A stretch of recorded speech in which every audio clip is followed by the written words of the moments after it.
végétarienne là. Je suis pas végétarienne. Elle est contrainte et forcée.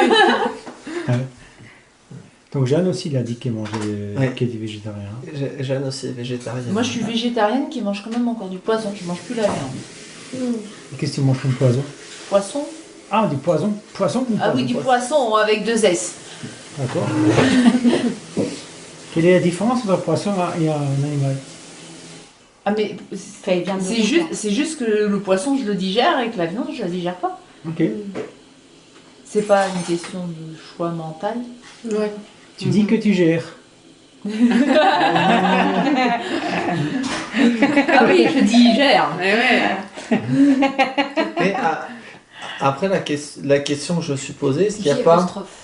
Voilà, le bol alimentaire qu'on se fait, en fait, il y a une alchimie qui se génère avec des choses qui sont incompatibles ou des choses qui sont compatibles.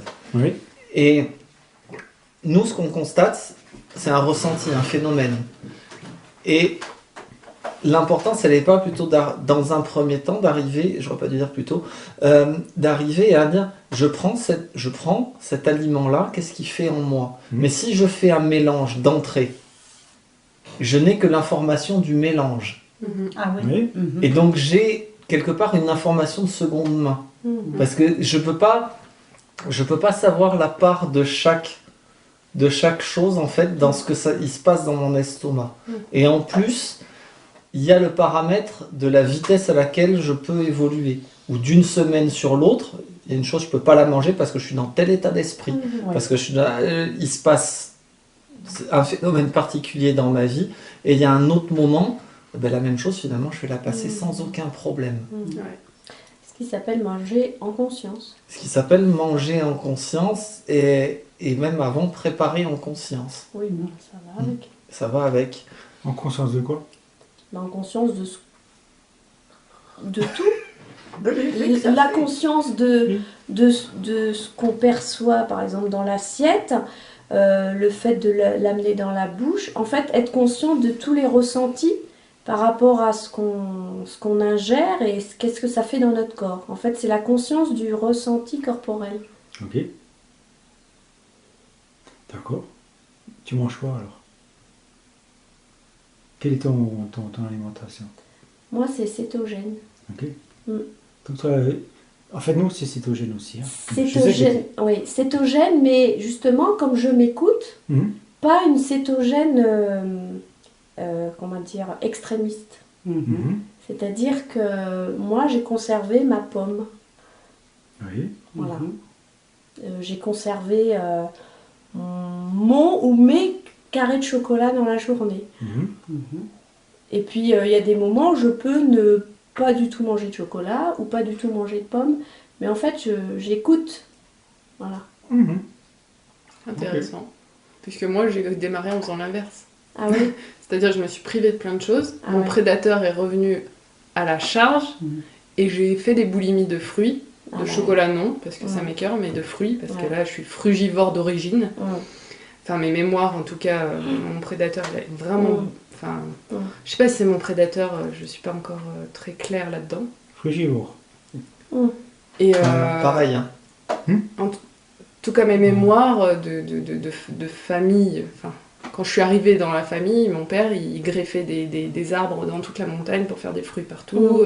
Ils ont fait des jus de fruits super bons, en bio, ils ont démarré il y a 30 ans. Donc j'ai grandi dans les fruits, quoi. Et mon rêve, c'était les pays tropicaux pour manger des mangues, des ananas et tout ça. Donc le régime cétogène, ça a apporté... en fait, j'ai fait niette quand j'ai compris fructose et tout ça, toutes les actions que ça avait sur le cerveau. Ça a été niette.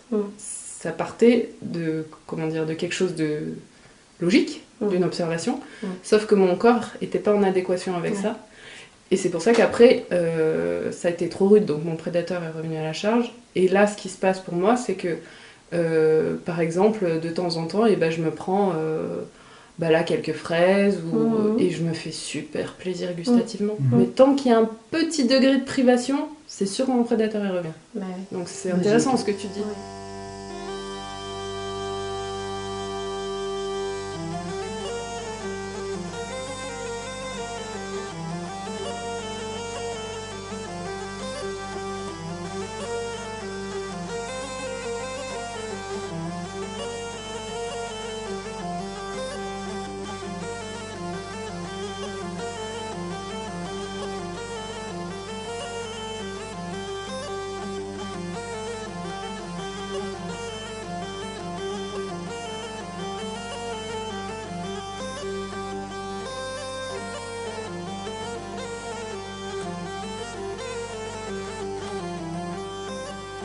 Et étonnamment, j'ai de moins en moins faim.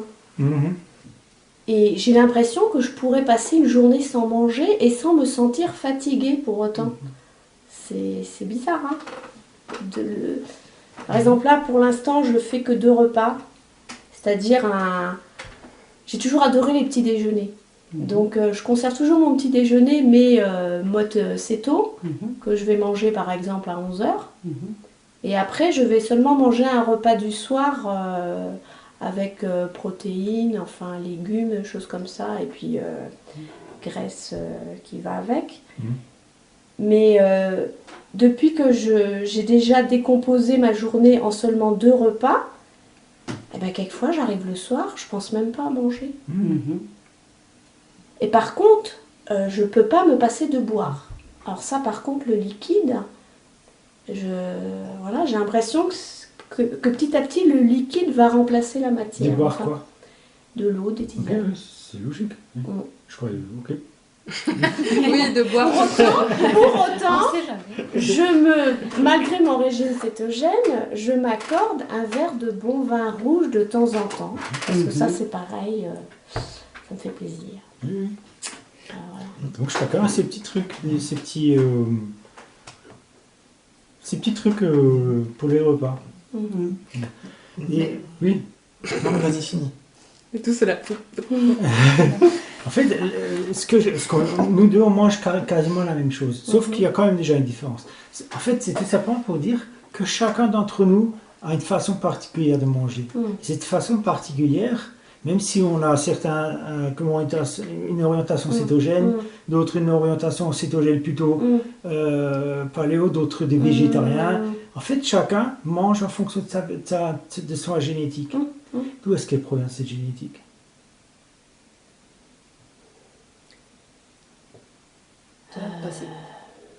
De notre passé. À mon avis, elle peut provenir aussi de la première nourriture terrestre qu'on a pu avoir avec la mère, de l'allaitement. Il ne s'attendait pas à cette réponse. Désolée. De notre passé, mais familial, moi je parle même pas que de notre passé à nous, le passé de la Terre, le passé du monde, le passé Oui. Général, pas que le passé depuis que je suis née, quoi. Mais là, c'est un élément. Et l'autre élément, c'est ce que tu es sur le moment. Ce moment. Et dans le futur. Parce que ce que vous mangez aujourd'hui, ce qu'on mange aujourd'hui, ça devient ce qu'on devient dans le futur, en fait. Oui, on est ce qu'on mange. Et on devient... On devient ce qu'on mange, on est ce qu'on mange, et on était ce qu'on mange. C'est pour ça qu'il y a à chaque fois des différences entre nous. Parce que ce qu'on mange aujourd'hui, je le sais parce qu'en fait, je ne sais pas comment expliquer les choses, mais je le sais. J'ai compris que les gris, donc j'ai déjà une fois expliqué dans un dialogue, les gris, donc ces êtres qu'on connaît, qui seront nous dans le futur, certains gris, pas tous, certaines catégories de gris, ce sera nous dans le futur, et ces gris, ils reviennent du futur parce qu'ils ont fait une erreur dans leur passé. Qu'est-ce qu'ils ont fait comme erreur, ces gris? Ils ont mangé que des végétaux. Donc ils sont mangés, pendant qu'ils étaient humains, ils ont mangé que des végétaux. Ils ont passé dans d'autres densités, ils sont devenus des gris de 4e densité. Donc ça ne veut pas dire qu'ils sont négatifs ou positifs, ils sont juste revenus, enfin ils sont partis dans un futur, ils ont dû revenir dans un passé parce qu'ils ont oublié de regarder quelque chose. Ça veut dire qu'il y a la raison qui a fait qu'ils ont mangé que des végétaux. Oui, c'est pas une erreur. C'est pas le fait de manger des végétaux qui est forcément une erreur, c'est la raison pour laquelle ils l'ont faite. C'est la raison pour laquelle ils ont mangé des végétaux, ils ont vu que c'était ça l'erreur, si tu veux. En fait, ils n'ont pas poussé leur conscience assez loin pour capter que ça avait une influence sur leur génétique et sur leur orientation future. C'est pour ça qu'ils sont revenus du futur pour changer ça. Donc, c'est pour ça que je sais que les gris du futur, c'est pour ça, à Roswell, ils l'ont vu, quand ils ont disséqué les gris, c'était des humanoïdes qui avaient un système digestif qui était quasiment végétal. Tu vois? Donc en fait, pourquoi l'humain il a évolué vers un système digestif végétal? Et pourquoi certains gris ont évolué vers un système digestif plutôt animal? Ceux qui sont évolués vers un système digestif animal, ils ont continué leur évolution dans une branche, les autres, ils ont évolué dans une autre branche. Et c'est bizarre parce que certains parmi ces cris du futur sont revenus dans le passé. Donc on peut reprendre Alina Ruiz, tu connais? Voilà, donc c'est quelqu'un qui ne mange plus du tout. Maintenant, on peut se poser la question, est-ce que c'est juste ou quoi, ou pas? Est-ce que c'est juste de manger que des végétaux? Est-ce que c'est juste de manger pranique ou plus rien du tout? Le problème est là, c'est-à-dire que ce qu'on mange aujourd'hui, enfin de ce qu'on mange aujourd'hui, dépend de notre futur. Et en fait, nous on a compris que la problématique de l'humain, parce qu'on a fait l'expérience de ça, c'est pour ça qu'on en parle, la problématique de l'humain actuel ne sait pas que manger signifie absorber une fréquence vibratoire. En fait, quand on absorbe de la fréquence vibratoire uniquement végétale, ça bloque notre ADN, mais ça bloque chez tout le monde pour l'instant, parce que l'humain il est comme ça. Donc en fait, si on mange végétarien, on vieillit. Pourquoi on vieillit? Parce que les gens ne savent pas que manger des végétaux, c'est manger du sucre.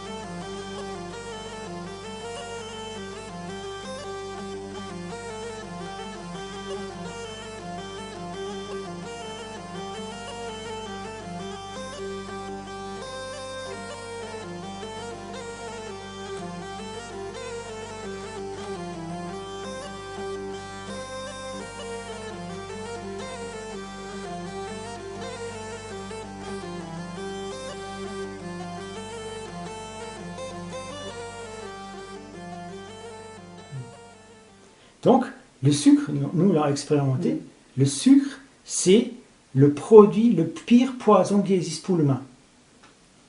Le pire poison, pourquoi? Parce que c'est un anesthésique de nos sens. Un anesthésiant, voilà, de nos sens, c'est encore mieux. C'est un anesthésiant de nos sens.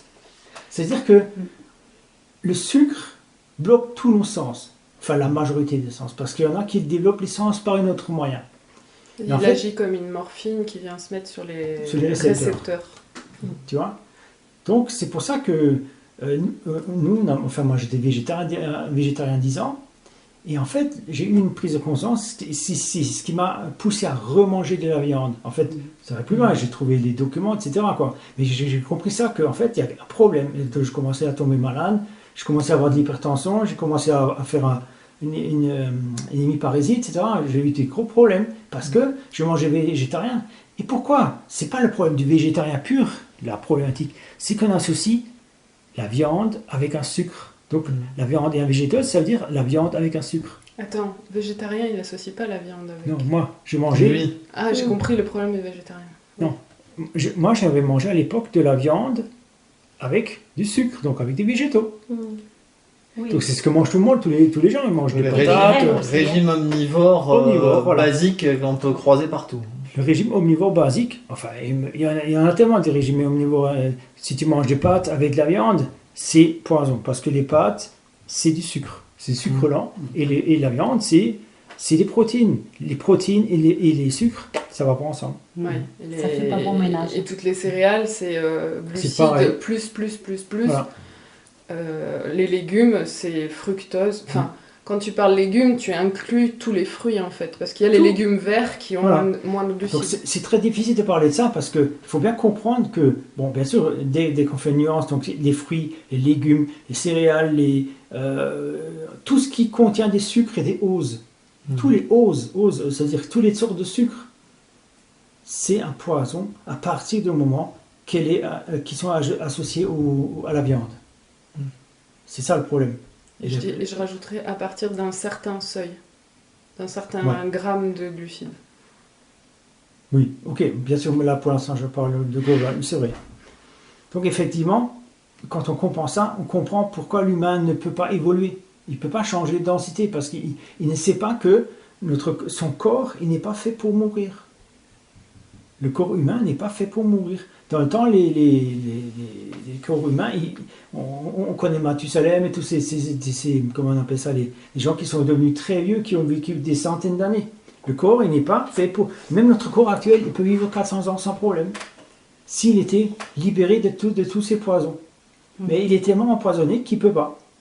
Donc les gens... Non, il vieillit plus vite. Il vieillit plus vite. Il peut pas rester, comment dire, il peut pas se régénérer. Dans l'observation de la nature, en regardant les autres espèces, le temps de maturation pour arriver à l'âge adulte et le temps de vie, c'est 1/7 généralement. Oui. Et l'humain, globalement, est adulte à 20 ans. Oui.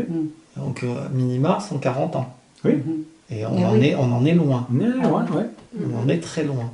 Et je dis, l'humain, il a la capacité génétique, comment dire, la première capacité génétique, c'est de vivre jusqu'à 140 ans. 400 ans, je veux dire, pas 140, 400 ans. Personne n'arrive à 400 ans aujourd'hui. Personne. Sauf les gens qui ont compris. Par exemple, Fulcanelli, ces gens-là, ils ont compris. Ils ont compris en fait qu'on n'a pas besoin de mourir, mais on peut changer de densité tout simplement. Il y a des gens qui ont compris comment ça fonctionne et qui sont passés dans une autre densité. C'est pour ça qu'on ne les voit plus. Ils sont jamais morts. Il n'y a pas de corps, il n'y a rien. Il y a Fulcanelli, comment ça s'appelle enfin, je sais plus, les grands alchimistes. L'un des alchimistes les plus célèbres. Oui. Les alchimistes, en fait, enfin ceux qui ont fait le vrai chemin de la quête du Graal, ce qu'on appelle la quête du Graal, c'est la recherche de la connaissance. La connaissance, c'est de savoir, de connaître les secrets de la longévité, les secrets de la longévité du corps humain, parce que le corps humain, c'est une partie de l'âme. L'âme n'est pas obligée de sortir du corps à chaque fois pour changer d'identité. Tu vois? Et donc, aujourd'hui, l'humain, il a la capacité de vivre beaucoup, beaucoup plus longtemps qu'il le vit actuellement.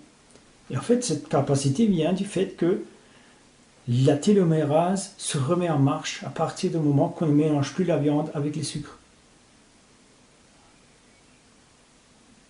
Tu comprends? je crois qu'il pouvait dire quelque chose. Tu vois, le problème est là, c'est-à-dire qu'effectivement, il y a une modification dans le comportement déjà. Donc il y a des gens, moi j'ai mangé végétarien pendant 10 ans, voilà, à peu près. Avant j'étais omnivore, je mangeais comme tout le monde. Et donc effectivement, après j'ai compris que en fait, il fallait que j'arrête de manger de la viande à l'époque parce que je mangeais de la viande que j'ai achetée dans les supermarchés parce que je ne savais pas. Donc la plupart des gens achètent de la viande dans le supermarché. La première chose que j'ai arrêté, c'était de manger de la viande rouge. Donc forcément, je me suis très vite senti mieux. Donc pendant des années, j'ai continué à manger des végétaux, que des végétaux. Donc la première année, je mangeais encore du poisson, etc. Jusqu'à devenir complètement végétarien. Et donc j'ai vu ça. Jusqu'à à l'époque où, enfin il n'y a pas longtemps, où j'ai tombé malade. Je suis tombé malade et je dis, ouais, quelque chose ne va pas. Et donc mon âme m'a guidé sur des lectures pour comprendre ce qui se passe. Et en plus, je suis encore allé plus loin que de comprendre ce qui se passe dans les lectures. Parce que j'ai fait l'expérience de ça. Tu vois? Et donc effectivement, quand je t'entends dire que tu manges des végétaux, c'est logique. Pour l'instant, parce que tu es dans un processus qu'il faut que tu apprennes ce processus. Tu vois? Donc on ne sait pas ce que tu viendras demain. Mais ça dépend de toi, en fait, de ton ressenti. Et ça dépend de ton, entre guillemets, ton prédateur. S'il m'aide ou s'il m'aide pas. Oui, voilà. Tu me donnes des coups de pied aux fesses ou pas? Ça dépend.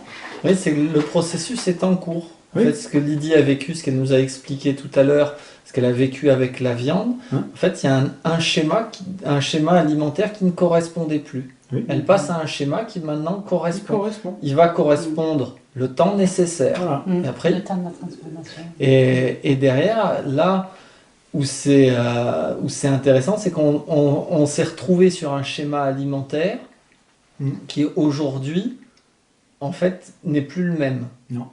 Moi, je reprends un petit peu sur de la viande et je peux absolument plus aucune céréale. Je suis malade quand je mange les céréales, donc les céréales, puis terminé. Et ça a un impact, l'air de rien, quand même sur elle. Oui. Mais il n'y a plus l'espèce, on a très bien connu ça tous les deux, où enfin, quelque part, on avait trouvé la personne avec qui manger exactement la même chose. On s'est fait des ventrées de fruits. C'était presque un rituel. Mais c'était un rituel qui était nécessaire au moment de nos retrouvailles, en fait. Mais c'était juste un outil nécessaire. Et maintenant, on peut expérimenter autre chose.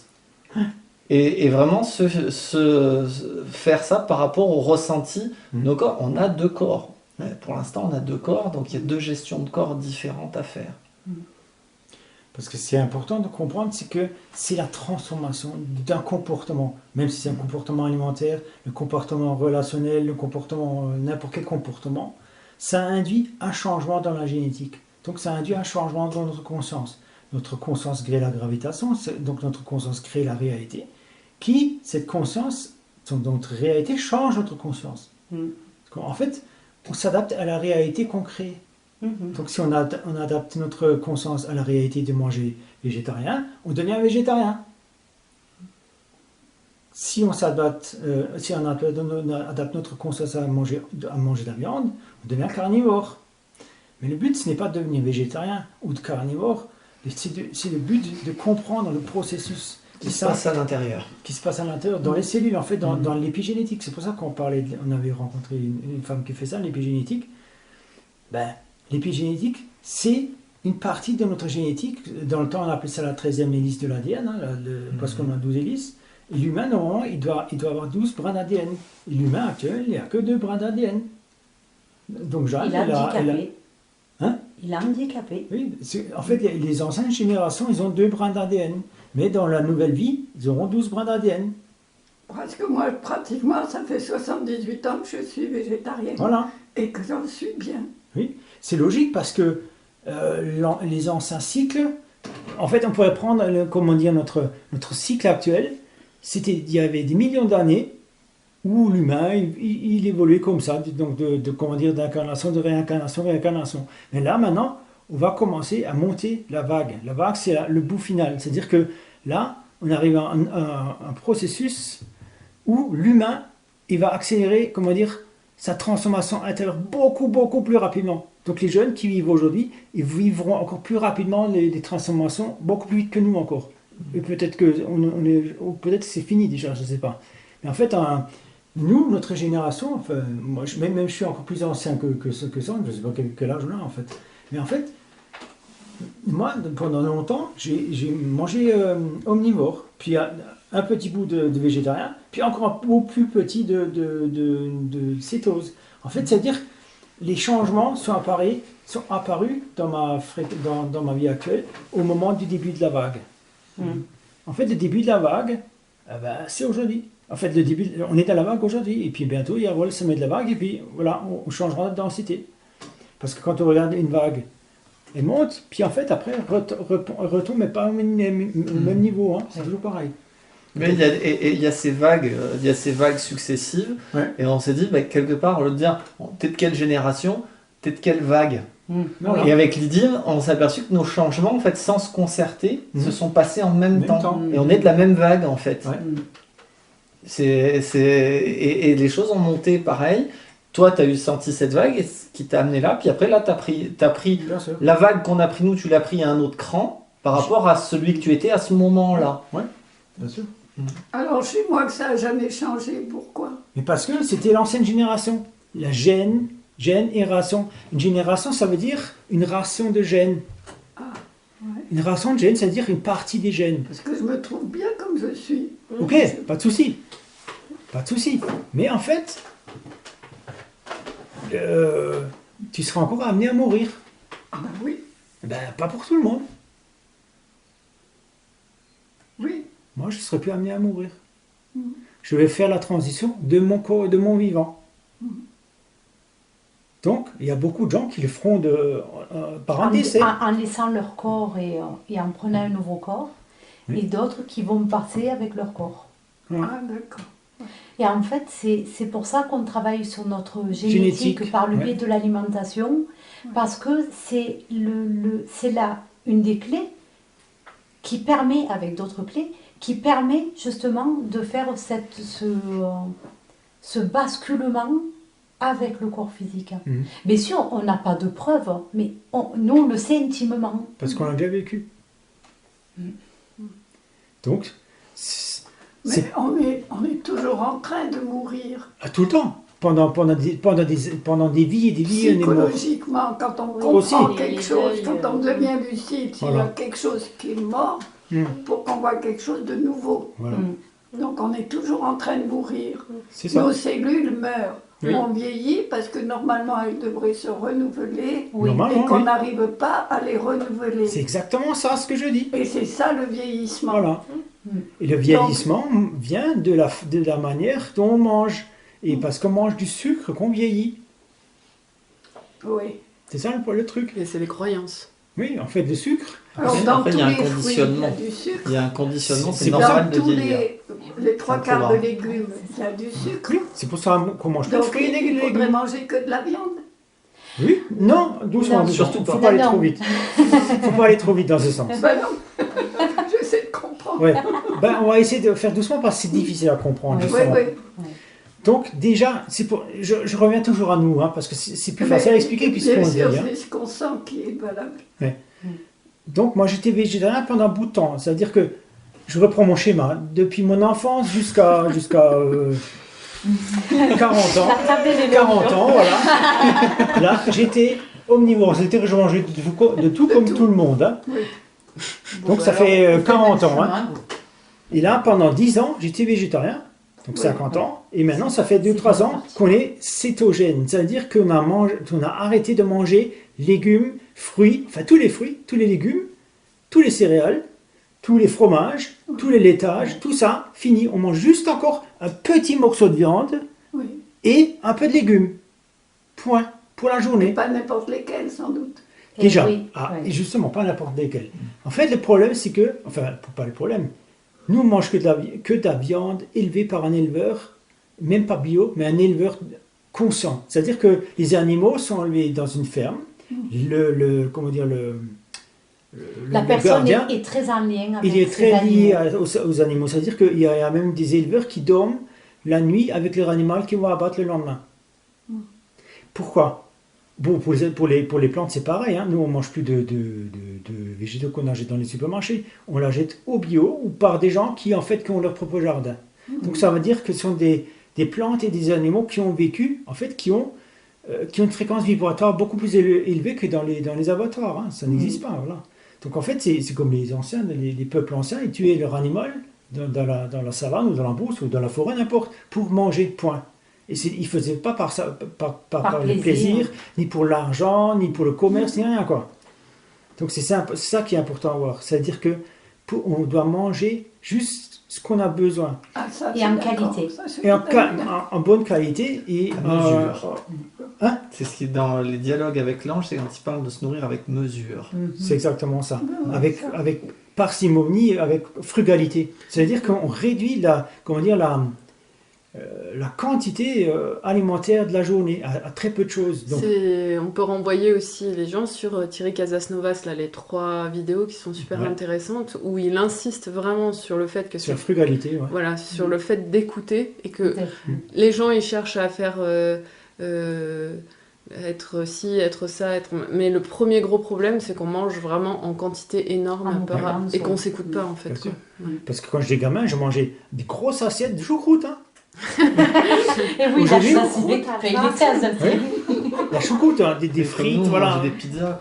Quoi. Ouais, des pizzas, mais en quantité, des gros machins. Aujourd'hui, j'arrive même pas à manger la saucisse de la choucroute. Enfin, très peu, quoi. C'est-à-dire qu'aujourd'hui, on mange... Là, tout à l'heure, on a mangé des morceaux de saucisson, comme ça. Avec un morceau c'était quoi? De la blette. La blette. C'est pas du saucisson, de la saucisse. Parce que La le saucisse, saucisson voilà. comme ça fait beaucoup. voilà. hein. C'était de la saucisse qui ouais. était comme ça. De la saucisse et de la blette. Point. On mange dans une Ça petite veut dire assiette qu'on à réduit dessert. dans une assiette à dessert, oui. Parce qu'on réduit la quantité alimentaire. En fait, si tous les gens faisaient comme nous deux, il n'y aurait même pas d'agriculture. Il n'y aurait pas d'agriculture, ni de blé, ni de pain. Toutes ces industries auraient disparu. Eh oui. Ça n'existerait plus. En fait, on vit comme, je ne veux pas dire comme à l'époque préhistorique, mais presque. Et pourquoi on fait ça aujourd'hui? Parce qu'en fait, quand l'Atlantide, c'est des mémoires, hein, l'Atlantide a sombré, c'est-à-dire que l'humanité s'est retrouvée avec rien. Donc elle a dû revenir à l'époque préhistorique. Les hommes préhistoriques, ils sont revenus, en fait, ils sont revenus il y a 10 000 ans. La préhistoire, elle recommence ici dans la région il y a 10 000 ans. Mais la vraie préhistoire, donc les homo néandertaliens, c'était il y a 350 000 ans. Mais la vraie préhistoire, les homo sapiens, ils sont nés il y a 10 000 ans seulement. Donc là, il y a le problème. C'était des chasseurs. Les homo sapiens, c'était... Les erectus, c'était des chasseurs. Les homo néandertaliens, c'était des chasseurs. Les homo sapiens, c'était ceux qui sont nés dans le jardin d'Éden. Jardin d'Éden, c'est à l'époque où est né, enfin juste après que soit née l'agriculture. Parce que les homo sapiens, ce sont eux qui ont été transformés par les Anunnaki. Les Anunnaki, les Anunnaki leur ont donné l'agriculture pour qu'ils puissent manger des légumes, pour qu'ils puissent manger du sucre, pour qu'ils oublient. Des céréales surtout. Des céréales, beaucoup de légumes, enfin, il y a plein de légumes qu'on mange aujourd'hui qui sont transformés, qui ne sont pas naturels. Carottes, les carottes, les pommes de terre. Tous sont sélectionnés pour tous ces avoir choses-là plus de goût, de sucre. Sont sélectionnés, donc les fruits et les légumes sont sélectionnés pour avoir un maximum de sucre. Et c'est ce maximum de sucre qui a détruit l'humanité. Qui a anesthésié son cerveau. Voilà. On le sent, je pense qu'on a tous fait l'expérience, même toi, maman, on a la baisse de sucre. Alors, nous, on l'a vécu il n'y a pas très longtemps avec Lydie, où on a été invité, il y avait une crêpe, on a craqué sur la crêpe. L'impression d'être dans Orange Mécanique quand ils mettent le casque sur le gars. T'as un truc, tu te dis, mais c'est quoi là? Mais en fait, c'est juste la crêpe. C'est ça, tu l'avais la crêpe dans la bouche. Ouais, mais tu l'as mis dans la bouche, mais en fait tu l'as là, et ça baisse complètement ta vigilance, ton attention, et ça t'enferme. J'étais malade pendant... Et toi, t'as été malade pendant plus de 24 heures. T'as été malade pendant plus de 24 heures pour une crêpe. Et l'iode fait l'effet inverse. Myrtille, elle aurait pu en témoigner là, ce matin. Sa première prise d'iode, quand elle était... je lui ai fait prendre de l'iode. Elle m'a dit c'est quoi? Je lui ai dit vas-y, c'est bon pour toi. Ah ouais. Bravo. Elle m'a dit mais... Les trucs où elle était là, mais c'était dur son cours, ça l'ennuyait. Là, elle captait à une vitesse. Ah oui. Elle avait changé de processeur. Incroyable. C'était remarquable. Elle dit mais j'ai jamais eu un truc comme ça. Alors, du coup, elle a pris le wagon. Et ça lui a fait vraiment complètement désinhiber des choses qui étaient inhibées par ce qu'elle avait avant et par l'état de son corps avant. Ouais. Donc c'est important que tu parles de l'iode parce que vous êtes au courant, on prend de l'iode. Hein? C'est-à-dire qu'on complémente notre alimentation actuelle avec de l'iode. Pourquoi est-ce qu'on prend de l'iode? Je vais vous écouter. Parce que je lui fais prendre de l'iode, mais... Je sais pas pourquoi. Elle en prend de temps en temps. Donc en fait c'est important. Si, j'en prends prends les deux effets gouttes sur par moi, jour. mais personnellement, tous je les pourrais jours. pas en prendre plus. Je pourrais pas en prendre plus que ce que j'en prends. Tu là, prends la actuellement. dose qui te convient. C'est ça. Oui. C'est ça. Oui, ok. Je sais pas combien qui te convient. Mais nous on a commencé par petit parce c'était difficile pour le corps. C'est quoi? C'est Par le Lugol, hein. deux Par gouttes, du trois Lugol, gouttes oui, de du Lugol. Lugol, Ouais. tu parles. 2 gouttes, 3 gouttes de Lugol. À 5%. Moi, j'en prends 2 gouttes par Ouais. jour. Parce que- Moi, j'en prends ouais. des gouttes par semaine. 4 gouttes, Qu'est-ce que 4 c'est gouttes, 2 gouttes. Qu'est-ce que Tout c'est dépend que de la je prends? concentration. C'est ça. Ouais. Qu'est-ce que c'est que tu m'as donné? Celui qu'on a trouvé, il est à 15%, c'est ça? Ouais, il est à 15. Ouais. Donc déjà, Ah oui, elle a 2 gouttes. Elle est boostée. Et alors, Et Jeanne, je suis bien. elle va plaire, on le rigole pas, Je Jeanne. fais ma, Ça fait je fais 3 ma fois journée d'une façon, j'allais dire normale. C'est bien. Ah oui, ça fait comme si vous prenez 6 gouttes à 5%. Quoi. Et je crois avec Suzanne, on est monté à combien? Moi, Eh ben, 9 tu ou m'as- 10. Hein. Ouais. Tu m'as On fait- a 10 gouttes à 15%. Ouais, François, tu m'as fait mettre 8 gouttes. on est monté Enfin, jusqu'à 8. Ouais. Dans un litre d'eau, il m'a fait mettre une goutte. Après, quand j'ai fini mon litre, j'en ai mis 2 gouttes. J'ai été jusqu'à 8 gouttes. À 15%. Dans un hydrodon. Voilà. Et Après, non, je me suis arrêtée après, un moment. c'était dans un Et verre. maintenant, je prends 2 gouttes par jour. Ouais. Oui, c'est ça, le Lugol, ouais. Lugol. Oui, il est Moi, je marqué me trouve pour... bien, je fais mon boulot, quoi. 15%. Tu vas, Bon, ok. Bon, En Enfin, fait, bon, c'est pas... c'est juste pour faire une parenthèse, c'est qu'au niveau technique et médical et tout ça, ils disent monter jusqu'à 9 gouttes, mais Oui. quand c'est 5%. Oui, 5%. Ouais, Voilà. là, Et bah, ça, là, C'est et pour en fait, préciser pour il y a ceux eu- qui entendent là. Que... Dans les transcriptions Et ça- cassiopéennes, il y a eu un moment où le gars il montait Hmm. et il disait je sais plus laquelle de transcription et je l'avais passé à Suzanne. Ben en fait, et là je me sens mal alors je redescends. Non, faut que tu montes. Ah oui, Si Ah tu oui, te sens oui, mal, oui, faut que bien tu sûr. montes. Oui. Et c'est comme ça qu'on est monté assez fort avec Oui. Suzanne. Nous, c'est ce qu'on a Et ça a fait. été comme ça aux 3 mois. Et en fait, le pic est arrivé à 3 mois et après, Voilà. Oui. c'est redescendu. Et d'ailleurs, toi, c'était à Noël pour toi où tu avais passé les 3 mois. Et je me souviens qu'on s'était eu au téléphone et je t'ai dit réduis là. Ouais, je suis passée à une.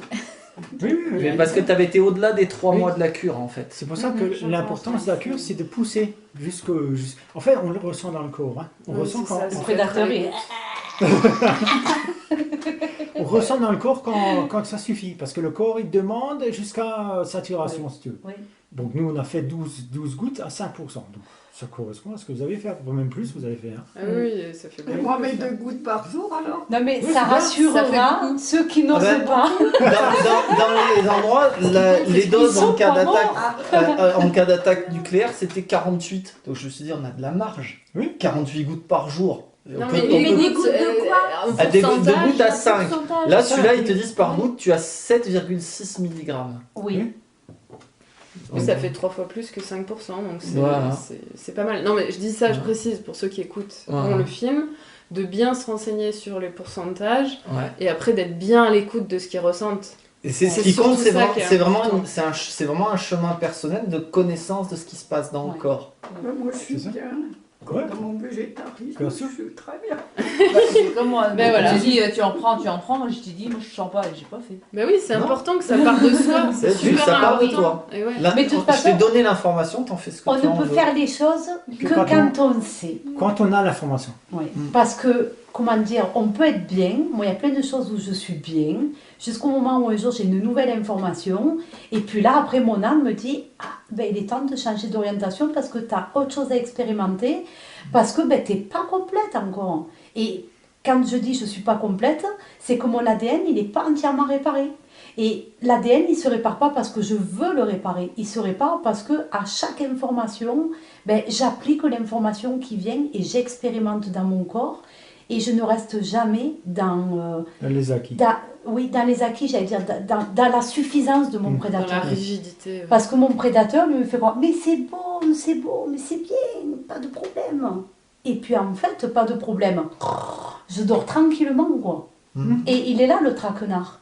Et c'est vrai que, ben là, c'est vraiment par rapport à mes expériences que je peux dire, je ne reste jamais sur des acquis. Aujourd'hui, on fait le cétogène. J'ai des, comment dire, des indices pour plus tard. Mais avant, je savais dans mon futur, mon alimentation, entre guillemets. Donc j'ai essayé d'être au plus proche de l'information que j'ai reçue de ce que je voyais dans mon futur. Et en fait, à l'heure actuelle, mon corps n'était pas prêt à ça. Donc mon prédateur, il a rattrapé l'affaire, L'information, oui. et l'information, il a pris à sa sauce, et puis il m'a dit ouais, vas-y, fais ce qu'on t'a montré, vas-y. Et en fait, sur le coup, ça m'a mis dans une détermination autodestructrice. Au lieu d'être, ah ok, j'ai l'information, je vais vers là, et je vais y aller au fur et à mesure et à mon rythme. Et là, j'ai compris, mais dans tout ce qu'on vit, même, comme on parlait tout à l'heure de canal de prédation, je suis désolée, c'est pas la faute d'un tel ou d'un tel, mais depuis que David n'est plus là, je mange encore moins qu'avant. C'est-à-dire que ces derniers temps, j'avais je m'empêchais de manger, j'étais tout le temps omnibulée par la nourriture. Et je me disais, mais qu'est-ce qui m'arrive? Et en fait, ce que j'ignorais, c'est que j'avais une prise d'énergie qui arrivait d'un côté. Et étant donné qu'il y avait cette prise d'énergie, il fallait que je me renfloue avec de l'énergie pour compenser le trou que ça créait en moi. Et depuis qu'il n'y a plus David, j'y pense même plus. Mais plus du tout. Je me dis, mais qu'est-ce qui se passe? Et j'ai vu avec le temps, Et là, je vois maintenant, ben, ça commence à de plus en plus à se marquer, à se stabiliser.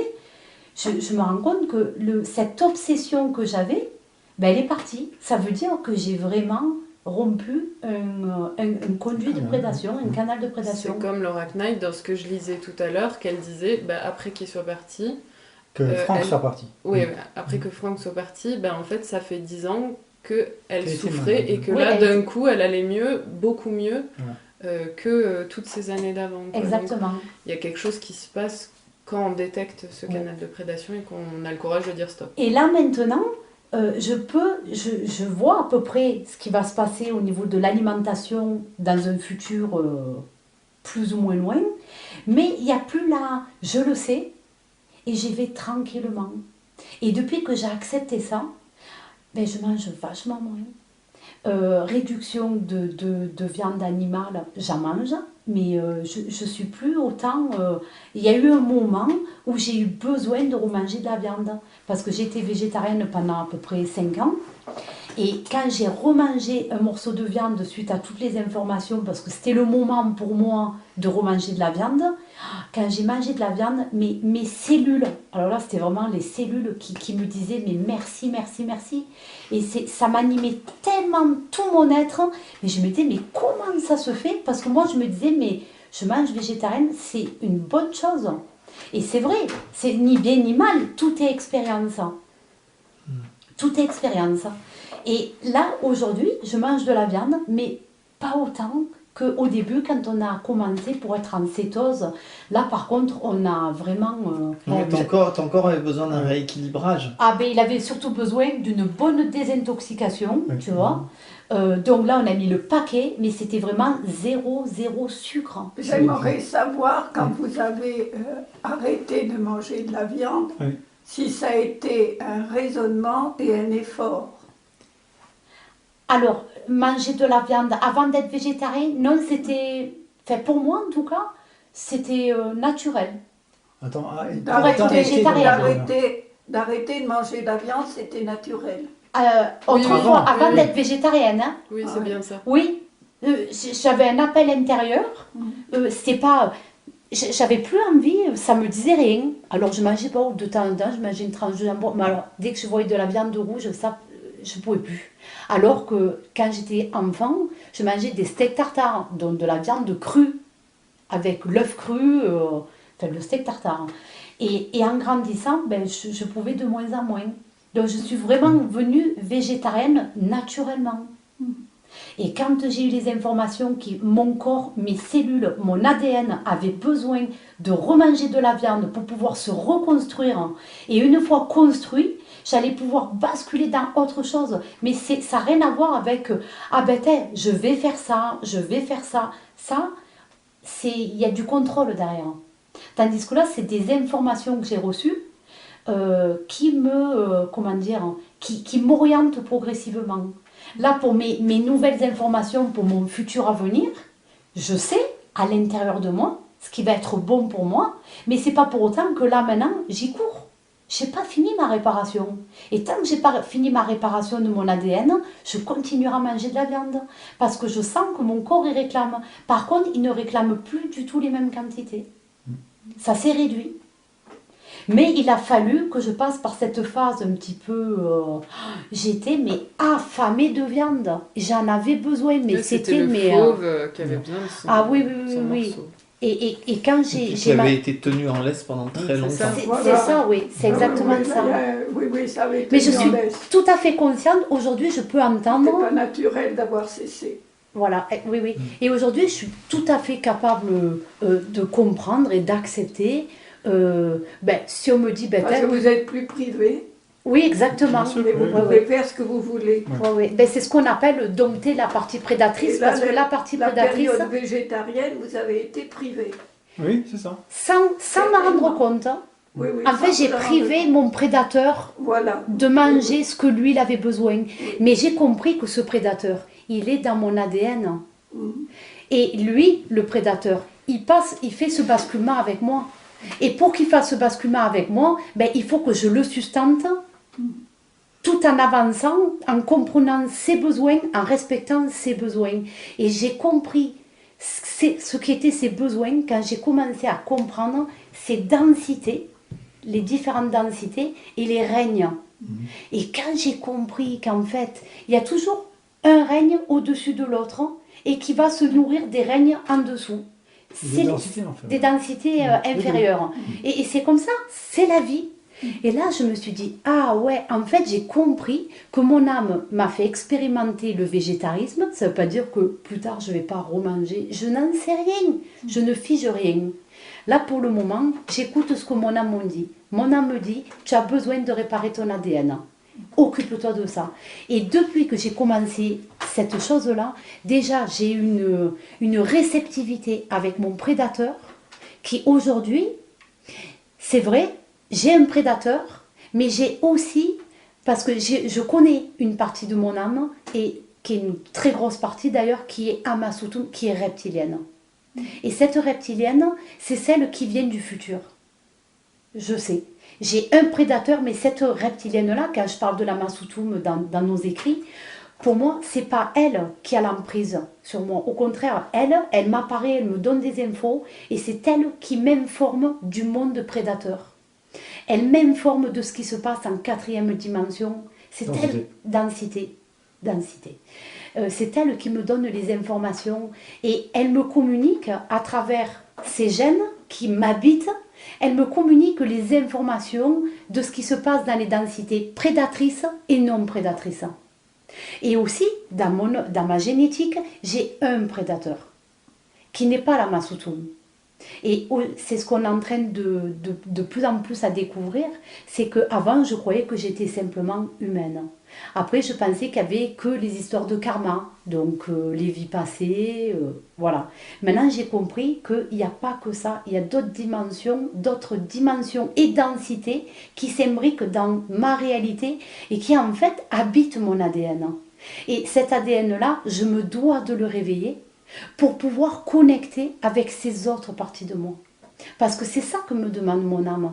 Là aujourd'hui, même mon âme ne me dit pas de rester connectée à la Masutum. Elle me demande de m'ouvrir à tous mes autres moi. Et mes autres moi, ben, ça peut être une arachnide,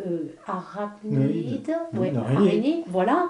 Ça peut être une baleine, une mantide.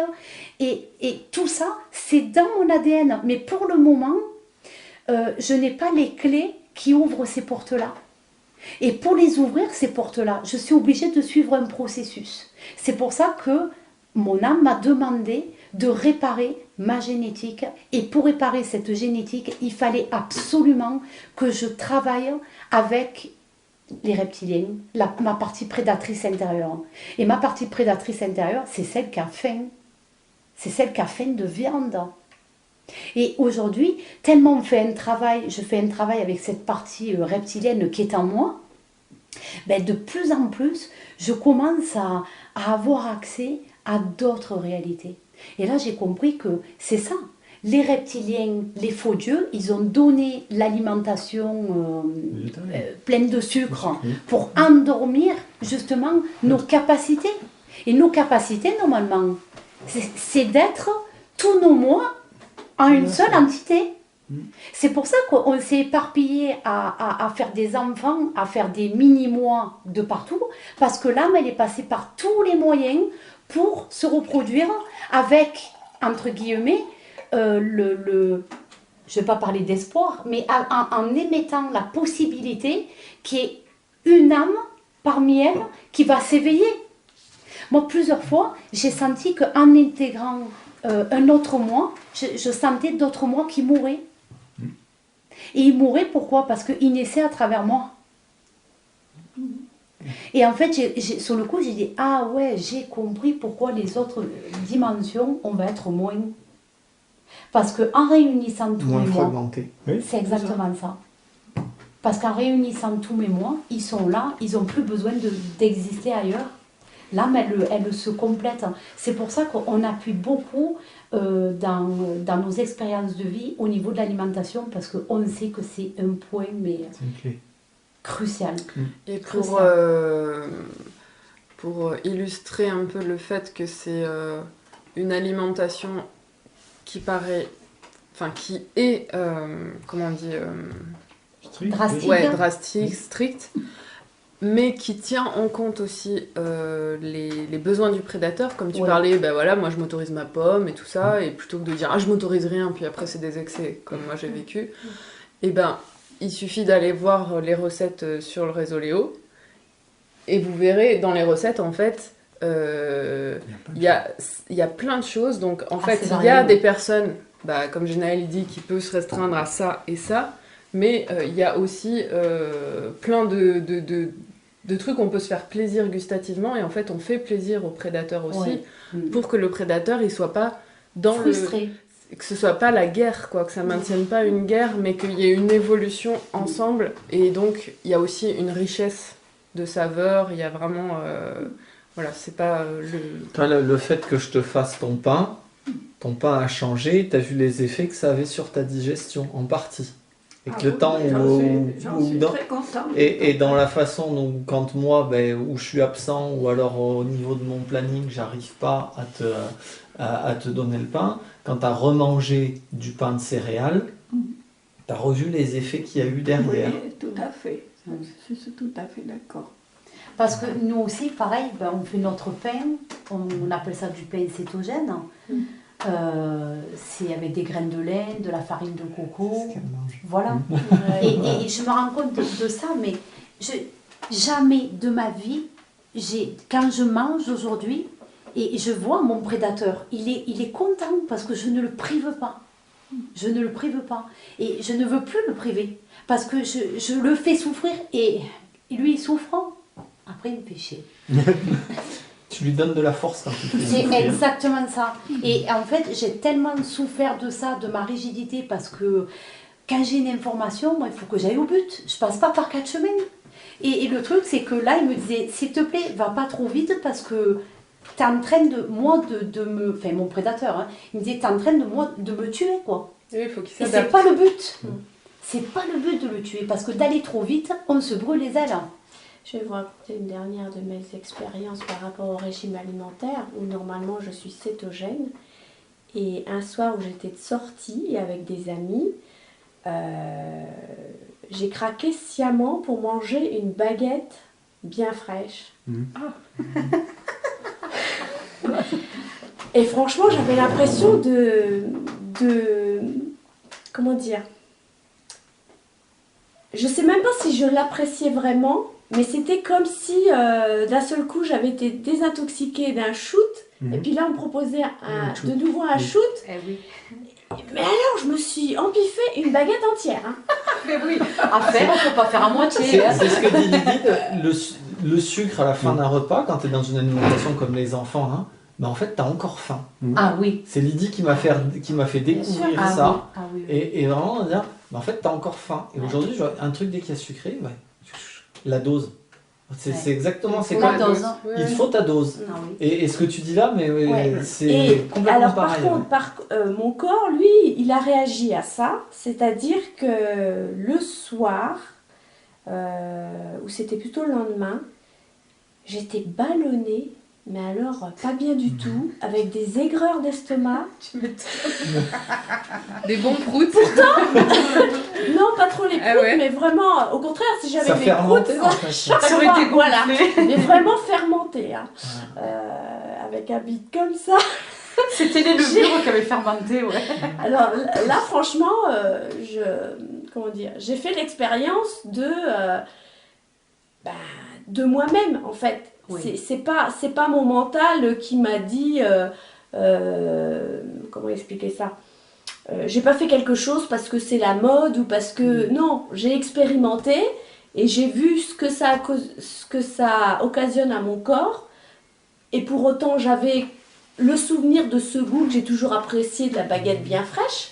Donc quelque part j'ai fait plaisir à celui qui s'est régalé de la baguette, mais moi je me suis pas régalée du tout. Après coup. Et oui. Mais j'ai accepté quand même de vivre l'expérience jusqu'au bout. Le goût aussi. Bah oui. Les papilles, les aliments, en tout cas depuis que je prends l'iode et je fais le régime cétogène, quand je mange un aliment, c'est incroyable le goût que ça a. Et je me disais, mais avant, je mangeais pas, je m'empiffrais. Tu mangeais moins consciemment, justement. Et ça veut pas dire que de temps en temps, j'ai pas envie de manger un peu plus. Tout dépend de ce qui se passe. Comme là, il y avait un conduit, j'avais besoin de plus manger. Et je me dis, mais c'est curieux quand même. Je comprenais pas d'où ça venait parce que, comme je disais, hypnotisée, je voyais pas qu'il y avait un conduit de prédation. Et là, maintenant que j'ai vu ça, ben, à nouveau, je sens que je suis plus en respect. La femme d'un de mes frères, qui a des gros problèmes au niveau alimentation, a fini par en écrire un livre. Il y a un truc absolument fabuleux. Elle pose la question, et j'ai pris sa question en pleine figure. Pourquoi tu manges ? Répondre à cette question-là est finalement essentiel. Moi, ça m'a permis de voir dans un premier temps, déjà de comprendre mon addiction au sucre, et après de voir que je faisais de la sédation. C'était vraiment, je mange, ma réponse est, je mange parce que quand je mange, mon cerveau se tait. Et c'est le seul moment où il se tait. Le prédateur derrière. Voilà. Il y a un proverbe qui dit « Quand je dors, je dîne ». Moi je dis « Quand je dîne, je dors ». T'es bien dans un monde, alors Anton Parks il parle de la magie inversée d'Isis, mais c'est complètement ça en fait. Ah oui, c'est le monde inverse. C'est le monde inverse. Quand on parle de survie, en fait, c'est quand on est ce qu'on appelle la survie dans le langage courant, c'est de la sous-vie. C'est complètement inversé encore une fois. Donc l'autre côté, c'est de la vie sûre, certaine. C'est de la survie, c'est de la vie sûre. Et la sûreté, c'est bien une peur derrière. Ah oui.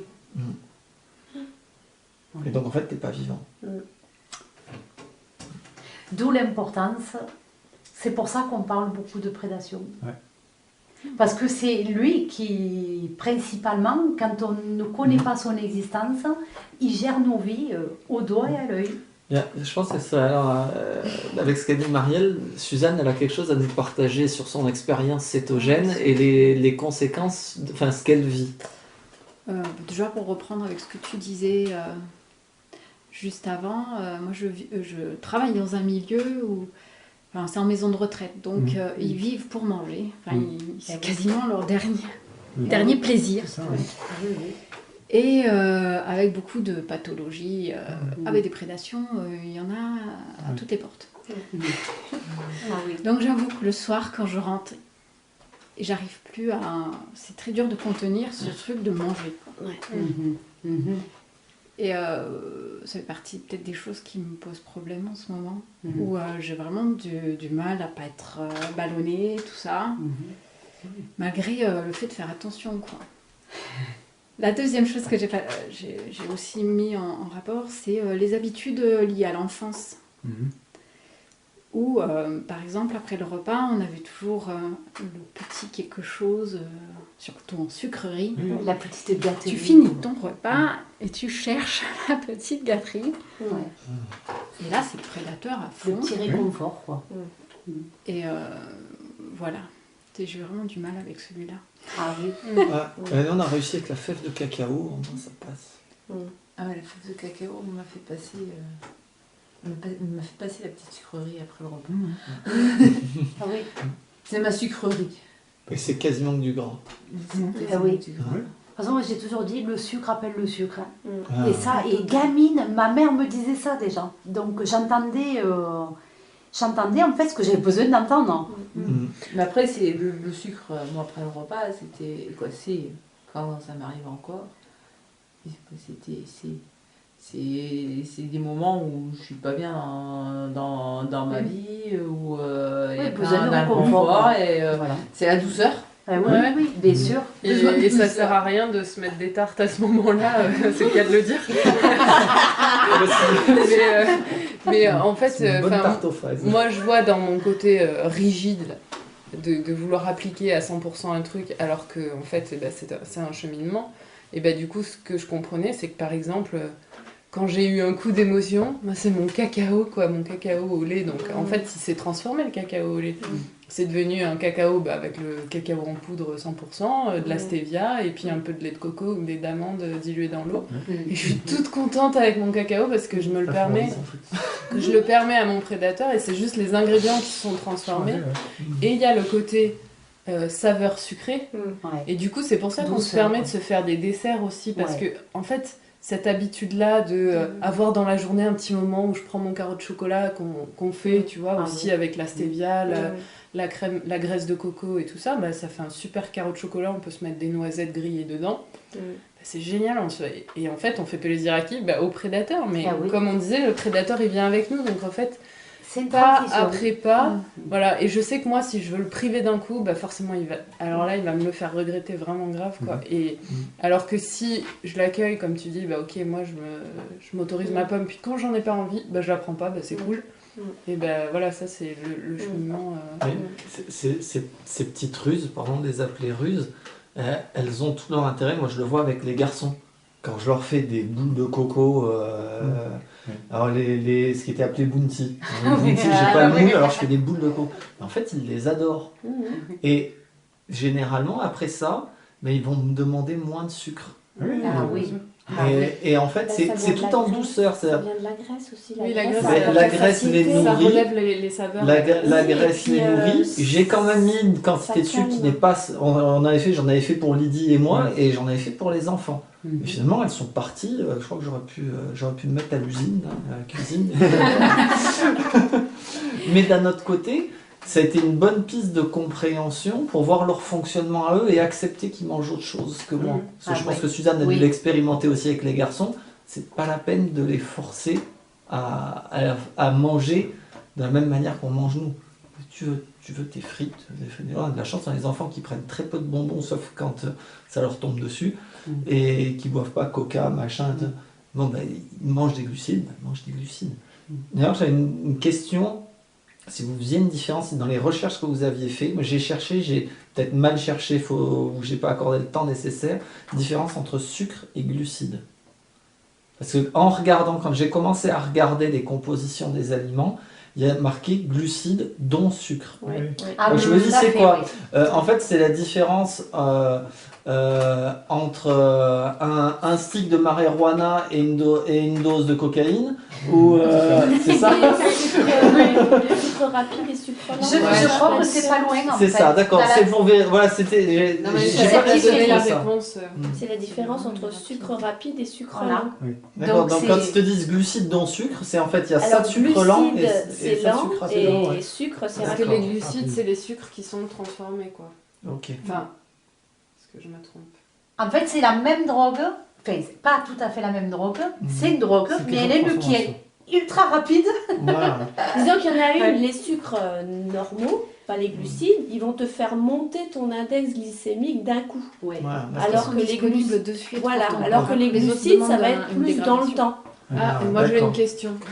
Est-ce que l'indice glycémique est proportionnel aux glucides ? C'est-à-dire que plus il y a de glucides, plus il y a d'indice glycémique, et moins il y a de glucides, moins il y a d'indice glycémique. C'est proportionnel à la qualité du glucide, parce qu'en fait, à la qualité des oses. Parce qu'en fait, les sucres, ils sont répertoriés en fait par catégorie. Donc tous les oses, les fructoses, les lactoses, je sais plus ce qu'il y a comme ose. Saccharose, dextrose, tout ça. Maltose. Ce sont des sortes de sucres qui sont rapidement disponibles pour le corps. C'est la façon dont ils sont métabolisés. Après, il y a des sucres intermédiaires avec des chaînes demi-longues, etc. Et après, à la fin, tu as les glucides et les sucres lents. En fait, c'est une question d'assimilation et de transformation dans le corps, tu vois, de disponibilité. Parce que l'indice glycémique, par exemple, pour le xylitol, il donne que l'indice glycémique, il donne pas les glucides dans les recherches que j'ai fait. Et du coup, je voulais comparer avec, par exemple, sucre de coco. Mais en fait, c'était impossible. Donc, je savais pas si un indice glycémique très élevé pour du xylitol, c'était équivalent à un autre indice glycémique. Tu vois, si je pouvais me référer à un autre aliment, et si c'était proportionnel aux glucides, en fait. Ça, c'est un truc que j'ai pas résolu. Mais je crois que dans le domaine informationnel là-dessus, c'est difficile. Il y a tu as du mal à trouver, parce que même les gens qui en parlent, oui, c'est le principe où en fait, comme les données de référence sont pas les mêmes, pour comparer, l'information est complètement noyée. C'est pour ça que... Et en plus, ces règles-là et ces façons d'exprimer les choses changent de plus en plus régulièrement. Bien sûr, c'est l'exprès. Histoire que tu sois noyé définitivement. C'est pour ça qu'on ne peut pas se fier aux choses, c'est pour ça qu'il faut ressentir. C'est ce que j'allais dire, c'est en fait, tu as tellement d'informations, tu peux tellement pas vérifier qu'il te reste qu'une chose, c'est arrêter de croire et de faire l'expérience. Et comme on dit, en fait, chaque personne, toute personne a une capacité d'expérience, c'est-à-dire que si on prend les sucres, donc moi je sais très bien qu'il me faut un peu plus de sucre que ça en a. En fait, en réalité, il me faut un peu plus. Non, c'est pas par gourmandise. Je mange à peine, je sais pas, peut-être 10 grammes de glucose en plus. En fait, le truc c'est le glucose. Et en fait, j'ai remarqué quelque chose aussi.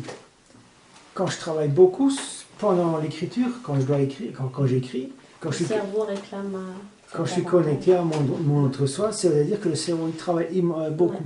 En fait, j'ai beaucoup plus de besoin de glucose pour le cerveau que j'avais besoin de glucose quand je travaillais dans le jardin, quand je travaillais de la force. C'est-à-dire que le cerveau il utilise plus de glucose que mes muscles, tu vois. Oui, on m'a dit que le cerveau avait besoin de sucre. Voilà. En fait, il a besoin plus de glucose. Et le sucre du cerveau, c'est le glucose. Ah, oui. Ouais. Donc le glucose, c'est dans le foie. En fait, c'est le foie qui le fabrique. Mais le foie, il peut le fabriquer en transformant la graisse. Donc il produit du glucose, par glucogénèse. Donc il produit du glucose. Mais il y a du glucose aussi dans certains fruits. Mais en fait, les fruits, le peu de glucides qu'il y a dans les fruits permet d'être modifié et de changer rapidement en glucose. Donc quand moi je travaille, quand j'écris ce que j'écris, des fois j'ai besoin je mange du baie rouge en plus, des baies ou des fruits rouges séchés. Ça me suffit. Ça me suffit pour avoir plus de glucides. Et moi je peux pas, par exemple. Et en plus ça me dit rien du tout, quoi. Pas du tout. Ouais, donc en fait, c'est-à-dire que nos différences, ça se résume à quelques grammes. Oui, c'est léger, oui. Mais il y a une différence quand même. Ouais, comme par exemple, moi les graines de lin, je sais que si j'en mange à répétition sur plusieurs jours, je vais commencer à péter, je vais commencer à digérer mal. Donc je sais que les graines de lin, moi je les digère mal. Tu les fais tremper avant ou pas? Non, c'est tout gélatineux, après c'est quasi inutilisable, mais ce que je fais moi c'est que j'utilise le sésame. Non, ça dépend dans quoi tu l'utilises. Si je veux le mixer par exemple après. Non, tu peux pas le mixer. Mais au contraire. Tous les pains qu'on fait, en fait, les graines elles 33 jours jusqu'à germer. C'est vous qui avez publié. Et en fait, une fois qu'elles sont germées, elles deviennent facilement mixables. Ouais. Et le mucilage en fait crée un peu la même chose que le psyllium. Oui. Mais pour tout ce qui est galette, pour tout ce qui est pain, ça te fait du liant. Et ça marche super bien. Mais si tu veux, j'ai pas persévéré avec les graines de lin. Et du coup, moi, je le remplace simplement par du sésame. Et du coup, j'adore le goût du sésame. Y a moins de glucides en plus dans le sésame que dans le lin. Et puis, la pellicule, enfin la peau... Et le sésame, tu le broies aussi? Ouais, je le mixe, ouais. Je le fais toaster, puis après je le mixe. Et voilà. Donc en fait, pour dire que je me suis aperçue de ça, parce qu'au début, je me dis, ouais, super, la solution, la graine de lin. Puis j'entendais tout, voilà, les oméga 3 et tout ça. Et j'ai vu que moi, ça m'attaquait. Puis je vois concrètement, quand je regarde la graine, elle a une peau qui est plus épaisse. Donc c'est dans la peau qu'il y a les antinutriments. Justement, il est dit par certains nutritionnistes qui savent de quoi ils parlent, que tout ce qui est graines, au départ, on a, au niveau de la digestion, on n'a pas les capacités de les digérer. Oui. C'est pour ça qu'il faut toujours les faire tremper. Donc automatiquement, ça revient pour la même chose pour les graines de lin. Oui, c'est sûr. Et à ce moment-là, ça va t'empêcher d'avoir ce désagrément que tu ressens. Oui. Enfin, j'avais essayé sous toutes les formes, donc je l'avais pas mixé après, mais j'avais fait d'autres choses avec. Et tu as fait de la farine avec hein? Ouais, moi j'avais fait de la farine. Et sinon, il y a la linette aussi qui est... Ils ont enlevé en fait, justement... c'est du lin sur lequel on a enlevé justement cette partie-là qui n'est pas digérée. Oui, parce qu'en fait, c'est la peau qui contient les antinutriments et qui naturellement, la graine, elle se Qui est là défend exprès pour avec se son défendre. enveloppe. Ouais. Donc, elle attaque le système digestif Voilà, et c'est pour ça qu'il faut exactement. la faire tremper, tout Voilà. ça. Et du coup, enfin voilà, moi j'ai trouvé maintenant mon alternative qui me va très bien. Ouais. Et nous, la graine de lin, on la digère très bien. Enfin, mixée. On la mixe et puis après, Moi, de toute c'est ce façon, que je fais. Je fais une espèce de farine avec, Ouais, et puis je ouais. la mets partout. Ouais. de toute façon, après elle est cuite, enfin elle est aussi trempée dans l'eau et cuite, donc c'est pareil. Ouais, ouais. Si tu l'as fait tremper avant, après c'est pas grave. Après, elle part au cul vapeur. Et par exemple, quelque chose que je réintègre maintenant et je me fais mais alors vraiment très plaisir, c'est du roquefort. Ah oui. Où en fait c'est du brebis, donc je Oui. sais que le brebis c'est le lait qui attaque le moins. Je regarde les glucides, ça en contient quasi pas. Ouais. Et en fait, comme c'est fort, j'en prends 15 grammes. Un petit peu, ouais. Je mets sur une tarte ou sur je sais pas quoi, et du coup, là, c'est vraiment le gros cadeau que je fais à mon prédateur. Et en plus, je vois que je le digère bien. Ouais. Et par contre, je sais que du fromage de vache, j'en mange pas parce que ça me fait mal au ventre. Alors justement, je voulais parler de ça aussi, entre alimentation et émotion. Oui. À chaque régime alimentaire, en fait, ça agit différemment aussi sur nos émotions. Et nos émotions peuvent agir aussi sur notre régime alimentaire. Ouais. Donc déjà quand tu pars avec soit un a priori, soit un ressenti sur quelque chose où tu vas te dire ah, ça je ne vais pas le digérer ou ça, bah, automatiquement tu es sûr que ton corps il va faire ce que tu penses quoi, quelque part. D'où la réflexion qui m'est venue à savoir si effectivement dans l'absolu, est-ce qu'un régime alimentaire est vraiment important? Ben non, ce qui Parce est qu'en fait, important, tout c'est le part de là. ressenti. C'est-à-dire que Oui, normalement... mais couplé avec la conscience que tu mets et les croyances que tu mais et les pensées que tu mets. T'es sûr que c'est la conscience qui s'y met? Quand je parle de conscience, c'est ce que tu as intégré par rapport à tes croyances, à tes pensées. Je ne te parle pas d'une conscience au-dessus de ton mental.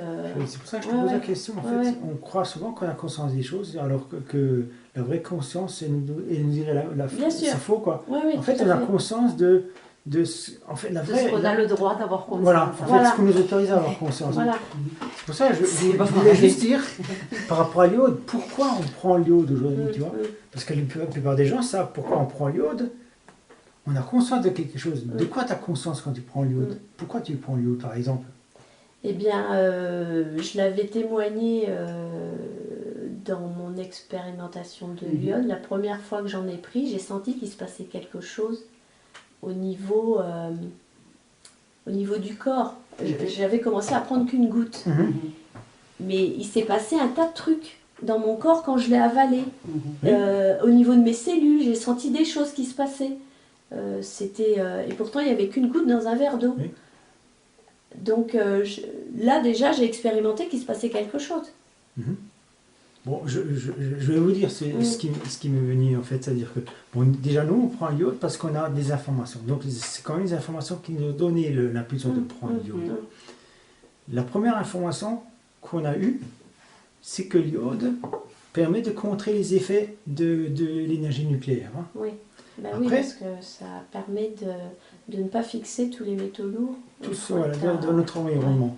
Après, il y a autre chose, c'est-à-dire que en fait, c'est un super antibactérien, un super antivirus, etc. Donc en fait, l'aspect antivirus de l'iode, où est-ce qu'on chope les virus aujourd'hui? Tu le sais, toi?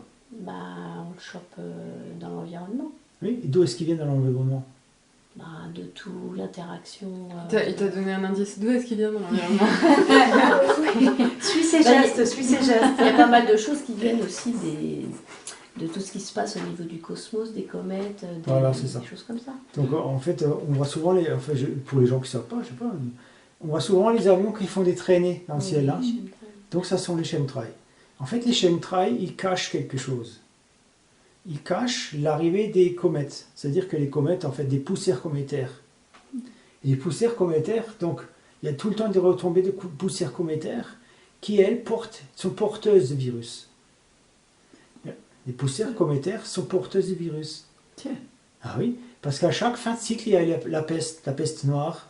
Donc à toutes les fins de civilisation, il y a eu des périodes de peste au Moyen-Âge, des périodes de peste l'Atlantide, des périodes de peste, il y a tout le temps des périodes de peste. Et ça viendrait. Ça vient des virus cométaires. Ah, je savais pas. Voilà. Parce qu'en fait, c'est caché dans les études qu'il y a sur ces périodes-là. En fait, ils nous cachent le fait que c'est accompagné d'énormément de cataclysmes dus aux comètes qui s'écrasent ou qui rentrent dans l'atmosphère simplement, quoi. Et ça crée tout un soulèvement de tremblements de terre, volcanisme et tout ça. Et c'est accompagné des virus.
Donc à chaque fin de cycle, il y a des épidémies. Et donc la dernière épidémie qu'il y a eu, c'est Ebola, le virus de l'Ebola en Afrique. Hein. Et actuellement, donc en ce moment, il y a de nouveau quelque chose qui est en train d'émerger. Je ne sais pas encore ce que c'est, mais c'est une nouvelle épidémie qui est programmée en fait. On ne sait pas encore où ça va venir, mais elle va arriver. Et la seule solution pour se préserver, c'est encore une fois l'iode. En fait, on prend l'iode parce qu'on prépare notre corps à aller vers autre chose. Le corps physique ou humain, on le prépare à changer de densité, donc à changer de fréquence vibratoire. En fait, notre corps, donc aujourd'hui on mange encore, mais dans la nouvelle densité, donc, à partir du moment que notre âme transite dans un nouveau corps, en fait ce nouveau corps, il existe déjà. C'est notre corps du futur. Notre corps du futur, il est là. Ça, c'est le corps du futur. Ça, c'est mon corps actuel. Entre mon corps actuel et mon corps du futur, tiens, mets ta main comme ça. Allez, voilà. ça, corps du c'est futur, le corps de général. il y a un chemin. Hein, et là, on est en train de prendre l'iode pour transformer. D'un coup, il y a l'iode qui apparaît. Voilà. Et pour arriver à ce corps-là, il existe parce que, entre-temps, il y a eu une explosion nucléaire. C'est-à-dire que les bombes nucléaires sont tombées dans notre densité, ou les comètes sont arrivées dans notre densité, et à partir du moment que les comètes arrivent dans notre densité, il y a une explosion. En fait, l'explosion, c'est le changement de l'énergie nucléaire forte. Donc les bombes atomiques, c'est de l'énergie nucléaire forte. Les centrales nucléaires qui explosent, ce sont des énergies nucléaires fortes. Toutes ces choses-là arrivent au moment du changement de densité. L'explosion nucléaire forte, donc une bombe atomique, ce que c'est, ça va faire ouvrir la voie vers les deux dimensions. C'est-à-dire que c'est le déclenchement de la séparation des deux terres, des deux fréquences vibratoires. Donc c'est cette direction qui va par là, par exemple, c'est celle qu'on avait dit tout à l'heure, c'est la direction macronienne, si on veut. Macronique. C'est celle que, voilà, donc de Macron, c'est celle qui va se détruire. Et l'autre, où existe notre corps du futur, c'est un moment où en fait il y a l'explosion que notre âme va glisser dans notre nouveau corps. Mais ce nouveau corps, il existait déjà puisqu'on est en train de le préparer. Avec l'iode, enfin avec ce qu'on mange, etc., avec notre alimentation. Mais ceux qui ne savent pas, ils ne sont pas en train de préparer le ton Macron, ils mangent pas cétogène, ça m'étonnerait, tu vois. Qui sait? Qui sait? Oui. Qui sait parce que... Souvent, c'est le lycée, ils prennent des litrons de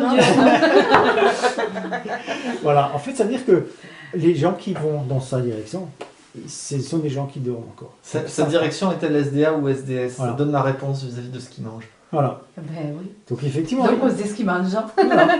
Alors moi je prends de l'iode. D'ailleurs avec mon mari on m'en avait parlé de ça. vu qu'on était vraiment végétarien, qu'on ne mangeait pas de poisson, et qu'on était loin des bords de mer, on ne respirait pas l'iode. Et c'est pour ça, pour combler cette lacune, je prends de l'iode volontiers. Mais c'est une bonne chose parce que même vivre au bord de la mer, ça ne suffit pas encore. Parce que la pollution, elle est trop forte maintenant. Et quand vous mangez du poisson et tout ça, ça apporte de l'iode, c'est vrai, mais pas en quantité suffisante. Et ça apporte aussi mercure et d'autres choses. Vu l'état du milieu où vivent les poissons, milieu aquatique, c'est même à se poser la question, est-ce qu'on en mange ou pas? L'inverse. Voilà. Oui, parce qu'en fait, avant, ça suffisait. Vivre ou ceux qui sont en bateau ou quoi, c'est ce qu'on se disait dans le courant de notre vie, c'est ce qu'on se disait. Avant, quand on n'était jamais au bord de la mer et qu'on mangeait pas de poisson non plus, c'est qu'on a manqué. Mais manger des huîtres par exemple maintenant, ça suffit pas parce qu'il y a une telle carence et en plus tous les récepteurs où l'iode, donc qui fait partie des halogènes, vient se fixer, ils sont occupés par tous les produits chimiques qu'on mange, le bromure, le chlore, tout ça. Donc en fait, on monte les quantités pour déloger ça. C'est pour ça qu'il faut faire attention parce que ça peut faire le syndrome d'Alzheimer. Je crois que ça s'appelle comme ça. Alzheimer, qui est en fait une maladie du fait de tout le chlore, le mercure, tout ça qui sont délogés en fait. C'est pour ça qu'il faut faire progressivement observer ces symptômes et en fait du coup à ce moment-là quand l'iode elle peut se loger et ben là on peut réduire je continue mon iode alors. faut continuer. Écoute tes ressentis. En fait, je me sens bien, c'est tout ce que je peux te dire. Et ben voilà. Par exemple moi j'ai fait la montagne russe là de l'iode qui a augmenté. Pendant qu'elle augmentait, j'ai eu des résurgences de staphylocoque, donc des maladies qui revenaient et tout ça, du fait de cette détoxication. Il y avait plein de choses psychiques avec le prédateur, mais l'iode aidait à faire ressortir tout ça. Ah oui. Ensuite, ça extrapole pour faire émerger. Ensuite, j'ai pas diminué. J'observais, j'ai augmenté un tout petit peu, mais j'ai pas diminué. Et puis ensuite, j'ai fait les 3 mois stables à 9 gouttes. À 5%, donc 3 mois assez élevés. Et ensuite, là, je suis redescendue vers 3 gouttes quotidiennes. Et là, tout récemment, en fait, c'est ça qui est rigolo quand je regardais, en arrière, c'est-à-dire que je voyais que j'avais recommencé à augmenter de 4 gouttes. Quand j'avais entendu les centrales nucléaires et tout ça, je me dis, moi, je mets une goutte de plus. Et puis... juste avant Mascabardès, donc c'était quelques jours avant Mascabardès, et puis là, j'ai mis d'un coup 5 gouttes sans m'en rendre compte. Je fais je vais pas enlever une goutte, je mets 5 gouttes. Et puis en fait, j'ai continué à 5 gouttes, et après, j'ai pris conscience que j'avais augmenté toute seule, sans trop m'en rendre compte, et maintenant, je suis à 7 gouttes parce que je reprends, par exemple, le sélénium, je reprends des choses pour redésintoxiquer. 5 gouttes par jour? Oui, mais c'est 5%, c'est beaucoup, c'est moins que ce que vous prenez. Là, c'est plus. Et moi, je suis en train d'augmenter, donc là, je vais arriver à 7 gouttes.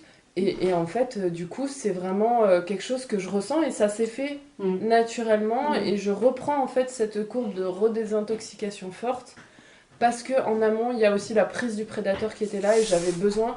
Je sais que l'iode, ça fait pas bon ménage avec le prédateur. Ça me permet d'avoir plus de lucidité sur ces sphères-là et tout ça, quoi. Donc en fait, ça a réaugmenté en dehors de mon vouloir. Et voilà. Donc c'est ça qui est important, c'est d'écouter comment ça se fait, quoi. Mais quand on a été malade, on a réaugmenté aussi. Et puis quand c'était préconisé 9 gouttes, on a pris 9 gouttes et puis après on a augmenté jusqu'à 12 gouttes, je crois, 12. Mais là je sentais que... pourtant personne ne parlait de prendre 12 gouttes pour me rassurer, pour rassurer le prédateur. Mais je sentais que je pouvais. Par contre, à 12 gouttes, j'ai senti que c'était ok. C'était intuitif. Et alors après les 3 mois de phase vraiment de proportion de gouttes importante, il faut diminuer petit à petit ou on peut baisser tout de suite Nous, on n'est pas ça. Enfin, nous, personnellement, on n'est pas ça direct. Ah oui, direct. Des fois, on en prend 3. Moi, j'ai choisi de diminuer progressivement. Voilà, après, c'est... L'important, c'est de faire si tu l'as fait, de faire la cure jusqu'au ressenti. Ah oui, moi, je sais que j'y ai droit jusqu'à... Et je pense qu'il faut un temps où le supprimer. Un peu comme tout, d'ailleurs. Oui, pour pas qu'il y ait eu comme une habitude. Une accoutumance. Oui, j'ai fait un temps où je me suis complètement arrêtée avant de reprendre. Voilà, oui, ça, je pense que c'est... Ouais, pour créer le manque. Au moins, dès que le corps il revoit l'iode, il est là, waouh, super. Bah, en tout cas, il y a... C'est pour pas que le prédateur s'habitue. Il se renforce avec l'iode. Quand on augmente fortement, en fait, il y a les 2 jours où c'est important d'arrêter sur la semaine, justement pour cet effet-là de Alzheimer, que ça s'apaise, et après reprendre, et après ça s'apaise, et après reprendre. En étant attentif, tu le sens dans les reins de toute façon. Oui. Les reins, quand ils chargent trop, c'est qu'il faut que tu baisses tes muscles. Oui. Il fait pipi fluo, hein. Ah bah oui. Avec les vitamines B. Entre la vitamine B et l'iode, oui. C'était vert fluo. Ça y est, je suis extraterrestre. Nouvelle coloration, on peut utiliser pour les habits et tout. Ouais. Nouvelle coloration, nouvelles odeurs aussi, parce que quand on mange du sucre, on le tout de suite sur ça se sent. Ah oui. Et je vois, moi, je me donne de l'énergie le matin aussi en prenant le chlorure de magnésium. Oui. Ah oui, tout à fait, oui. Comme une magnésium. Ça et l'iode. Et la vitamine C aussi, j'en ai extra. J'en ai vidé un petit, cette grosse boîte là. C'est une grosse boîte, oui, qui avait au moins 500 Et après la grammes. vitamine C, j'ai pris du chlorure. Ça, c'est super efficace. Et je prends du chlorure tous les matins à jeun. Après, moi, je m'étais demandé s'il n'y avait pas... si ça allait bien ensemble, s'il ne fallait pas séparer la prise de chlorure et de l'iode, parce que ça se prend pas ensemble. Il y a pas mal d'infos sur le réseau Léo, sur il faut fouiller. C'est de l'observation. Une fois que les petits avaient pris une fois un peu de chlorure de magnésium, j'ai dû prendre le même verre, j'ai mis ma goutte, j'ai fait c'est bizarre. La réaction. J'ai jeté. Il faut faire gaffe. Nous, quand on prend l'iode, on avait pris au début les vitamines, le sélénium, tout ça, parce que ça c'est compatible. Mais tout le reste, la vitamine C, on la prenait 2 heures après. On la prenait pas le matin parce qu'on mangeait pas le matin. Donc on attendait le premier repas pour prendre l'iode. Donc après on était obligé de prendre la vitamine C. En fait, vitamine C et iode s'auto-annulent. Oui, ça ne m'étonne pas. Ça, il faut prendre à distance. Et on ne prenait pas la vitamine C à jeun le matin parce que ça fait courir aux toilettes aussi. Donc, et puis c'est pas bon pour l'estomac. Hein. On le prenait après. C'est très irritant quand même à jeun, la vitamine C. Ben, en fait, je ne sais pas parce que je ne prends pas le matin à jeun. Ben oui. Mais je pense que ça... Et l'iode, vous le prenez toujours après un repas plutôt que... Ouais, c'est mieux. Après notre repas, Ce sol, c'est un peu agressif. Ouais. Bon, tout dépend de la dose. Après, on peut prendre aussi en 3 verres, si on a envie. Ah ben oui. Ou le prendre, on l'avait fait nous pour les enfants avec Suzanne, on met 2 gouttes dans 1 litre d'eau et c'est l'eau qu'ils boivent. Oui. Mais avant, alors, bon, est-ce que c'est sciemment que ça a été supprimé? Je pense que oui. Avant, quand les boulangers fabriquaient leur pain, ils rajoutaient automatiquement, c'était après-guerre, de l'iode. Ils l'ont supprimé et à la place, ils mettent pour certaines farines du bromure. Ah ouais, du bromure. C'est pas la même chose. C'est sciemment un certain plan. Bien sûr. Les boulangers, c'est certainement pas sciemment. C'est pas ce qu'ils mettent aux jeunes gens quand ils font le service militaire. C'est ça. Oui, c'est pour comment dire, nettoyer l'eau. Quand par exemple ils doivent boire. Ils donnent ça pour nettoyer. Oui, poison. Ils mettent ça dans l'eau. Normalement, c'est pour voilà, même on m'a dit que c'était pour leur diminuer leur appétit sexuel. Le brome est l'inhibiteur des... C'est pour pas qu'ils soient encombrés de leur appétit sexuel. Oui, pour la discipline peut-être. Et puis pour le coup, ça les rend plus violents. Oui. Il faut que l'énergie sorte ailleurs. Voilà. Exactement. Oui, c'est ça. C'est normal. Voilà. Et ça fait des meilleurs soldats. Bah oui, automatiquement, puisque un soldat, on lui demande de foncer dans le lard et puis sans se poser de questions. À un Léo aussi, on lui demande de foncer dans le lard. Et de manger tout. Ah bah, le lard, moi, c'est un truc que j'adore. Mais moi Vraiment, aussi. j'ai découvert le lard. Exactement, parce qu'avant, j'étais bien conditionnée avec la culpabilité de manger gras. Ce qui fait que tout ce qui était lard, je gardais que le maigre. Ah oui. Alors que maintenant, mais j'adore, plus c'est gras, plus j'adore. Ouais. Puis moi, quand c'est un cochon qui a vécu dans des conditions bonnes, en plus ça se sent, je veux dire, dans le goût. Bien sûr. En plus, quand on le prépare soi-même, qu'on le fume soi-même, enfin, c'est un truc, c'est jouissif, quoi. Ouais. Là, le cochon, je le remercie, mais de tout mon cœur. Moi, maintenant, j'apprécie vraiment le bon gras. Ouais. Et c'est vrai que on est tellement conditionné à pas manger gras. Moi, avant ces prises de conscience alimentaires, je mangeais jamais de beurre, je mangeais de la margarine.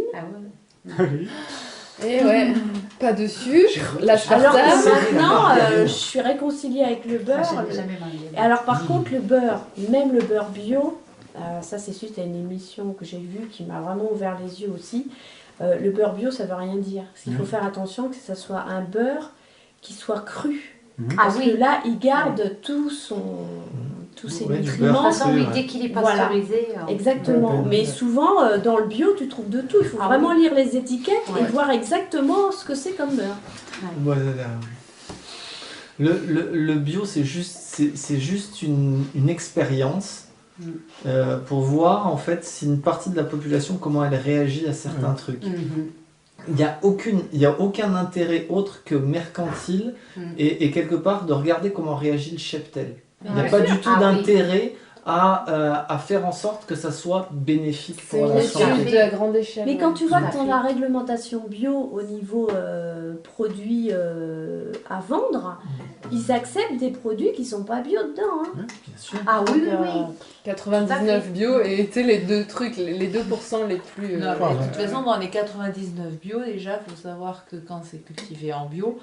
mais oui, ils acceptent des fongicides, ils acceptent à une certaine dose, donc il n'y a rien de bio. Ils ont une certaine catégorie de produits qui ne peuvent pas se servir, mais ils sont autorisés à une certaine autre catégorie de produits. Ensuite, le champ qui est bio, il est bio au bout de 3 ans, normalement. Et en plus, il faut qu'il soit juste à plus de 8 mètres de quelqu'un qui traite qui traite de façon conventionnelle. Donc, à moins de faire nos... Et puis d'arrêter le vent. à moins de faire nos produits et nos légumes nous-mêmes. Et même là, il faudrait les mettre sous serre. Parce qu'avec ce qui balance dans les chemtrails, même si toi tu essayes de cultiver naturellement, tu as toujours des toxines qui vont tomber. Donc, conclusion. On va arroser à l'iode. C'est une bonne sécurité. Et donc, en fait, rien ne sert de se faire une maladie de là où est-ce qu'on achète la nourriture. Il y a une maladie qui existe, là, une phobie des gens qui prennent tout hyper rigide en fonction de leur alimentation. Je sais que ça a un nom. Ah oui. Bon, c'est pas grave, j'avais découvert il y a pas longtemps. Il y a des phobies. Oui, c'est une phobie. C'est qu'en fait, ils sont focalisés sur le fait de se nourrir sainement. C'est la nouvelle obsession, en fait. Et du coup, c'est pour ça que là, comme on parle du bio, c'est clair, moi je vais d'abord acheter bio parce que je sais que c'est le moins pire. Mais là où je vais vraiment me régaler, c'est quelqu'un sur le marché qui vend ses légumes, quelqu'un qui vend et sa savoir viande. comment il les cultive. Sur le marché où on va avec Lydie, la personne à qui on prend les légumes qu'on achète, il n'a pas de label.